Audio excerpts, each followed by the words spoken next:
7 cara kendalikan gula darah tetap stabil ala Dr. Sadam Ismail tanpa obat kimia. Asal disiplin dan rutin. Pakar kesehatan Dr. Sadam Ismail membagikan 7 cara mengendalikan gula darah agar tetap stabil bagi penderita diabetes. Gula darah yang tinggi pada penderita diabetes tidak boleh dibiarkan begitu saja secara terus-menerus karena dapat menyebabkan komplikasi kesehatan seperti penyakit ginjal, serangan jantung, stroke, serta risiko amputasi.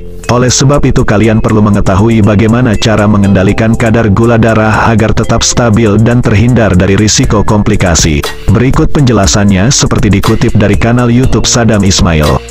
1. Mengatur porsi makan. Mengatur porsi makan merupakan salah satu cara penting untuk mengendalikan kadar gula darah. Dianjurkan untuk makan secara perlahan dan tidak terburu-buru. Pastikan makanan sudah dikunyah dengan baik. Selanjutnya yang harus diperhatikan yaitu komposisi dari makanan yang dikonsumsi saat membeli makanan kemasan. Apakah kandungan dari makanan tersebut aman atau tidak?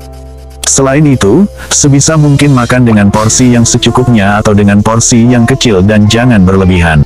2. Pola makan yang tepat. Pola makan juga berperan penting dalam mengontrol kadar gula darah penderita diabetes. Dr. Sadam Ismail menyarankan untuk tidak mengkonsumsi makanan dengan kadar indeks glikemik tinggi, lemak yang tinggi, kalori yang tinggi dan karbohidrat sederhana. Hindari pula mengkonsumsi makanan cepat saji, minuman bersoda, minuman dengan tambahan gula, makanan dan minuman kemasan. Mulai sekarang biasakan untuk makan dengan gizi yang seimbang, karbohidrat kompleks, protein, lemak sehat, vitamin dan mineral dari sayur serta buah-buahan. 3. Olahraga secara teratur. Penderita diabetes yang rajin olahraga, maka akan membuat sel-sel di tubuh menjadi sensitif terhadap insulin hingga terhindar dari resistensi insulin. Olahraga yang disarankan yaitu selama 30 menit dan dilakukan 5 kali dalam seminggu atau 150 menit dalam seminggu. Pilihlah olahraga yang tidak terlalu berat. Kalian bisa melakukan olahraga ringan seperti senam, jogging, jalan santai, ataupun olahraga yang kalian sukai.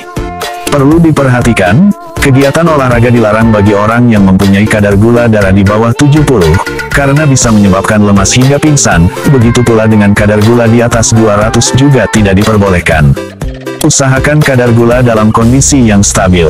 4. Cukup istirahat. Usahakan agar mempunyai waktu istirahat yang cukup dalam seharinya, yaitu sekitar 7-9 jam atau minimal 6 jam dalam satu hari. Orang-orang dengan waktu istirahat yang kurang, dapat menyebabkan tubuh mudah lelah, gampang stres, dan meningkatkan risiko kadar gula naik. Selain itu, orang yang kurang tidur juga cenderung akan mudah lapar, khususnya pada malam hari, hingga membuat orang tersebut ingin makan terus-menerus, yang mana lama-kelamaan akan menimbulkan obesitas dan gula darah akhirnya meningkat. Sebaiknya mulai sekarang untuk mencukupi kebutuhan tidur selama 7-9 jam, jangan sampai kurang istirahat karena akan berdampak buruk bagi kesehatan. 5. Kelola stres. Usahakan untuk menghindari hal-hal yang bisa membuat kalian stres, karena jika sedang stres, maka kortisol dan glukagon meningkat hingga menjadi faktor meningkatnya gula darah. Dr. Sadam Ismail menyarankan untuk pintar dalam mengelola stres jika tidak ingin kadar gula naik. Sebisa mungkin lakukan hal-hal yang positif atau kegiatan yang kalian sukai untuk mengalihkan pikiran saat sedang stres.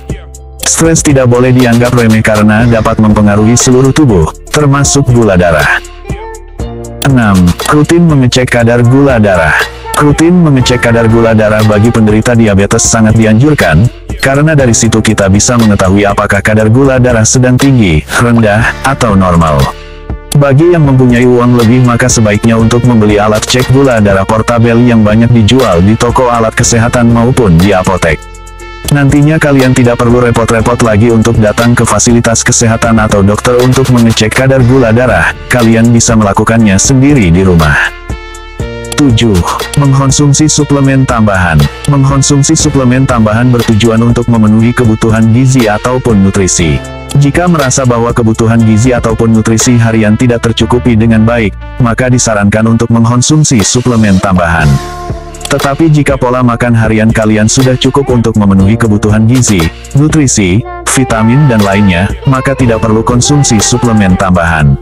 Untuk mengetahui secara pasti terkait hal tersebut, sebaiknya boleh dikonsultasikan dengan dokter terlebih dahulu apakah kalian memang membutuhkan suplemen tambahan atau tidak. Itulah tadi 7 cara yang bisa kalian lakukan di rumah untuk mengendalikan kadar gula darah agar tetap stabil. Cara-cara tersebut harus dilakukan dengan disiplin dan rutin agar hasil yang didapatkan sesuai dengan harapan. Thank you for watching. Please subscribe, like, and share. Wassalamualaikum warahmatullahi wabarakatuh.